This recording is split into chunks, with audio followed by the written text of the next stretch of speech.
लोकसेवाले प्राय नछुटाएर सोध्ने खालको यो प्रश्न हेर्नुहोस् है त।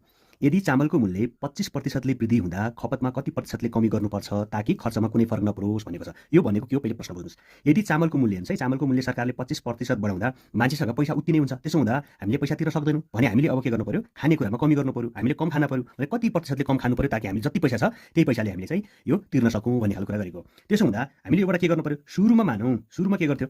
100 रुपैयाँ थियो। अनि के गर्थ्यो? 100 रुपैयाँबाट कति पुग्यो? 125 पुग्यो हो। 125 मूल्य पुग्यो। पहिले त 100 ले पुग्थ्यो, तर यही 100 ले नै पुग्न पर्यो है। यो 100 ले नै हामीलाई के गर्यो? पुग्न पर्यो। त्यसो भएपछि कतिले कम गर्न पर्यो? 25 रुपैयाँले कम गर्न पर्यो। 25 रुपैयाँले कम गर्नु पर्यो। कतिमा? 125 मा।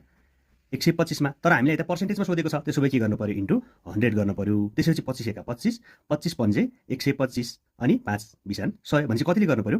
20% ले हामी के गर्नु पर्यो? खपतमा कमी गर्न पर्यो। 10% वार्षिक साधारण ब्याजको दरमा कति वर्षमा 3 गुणा हुन्छ भनेर भनेको छ। यसको अप्सन रहेको छ 20 वर्ष, 15 वर्ष, 10 वर्ष र 25 वर्ष।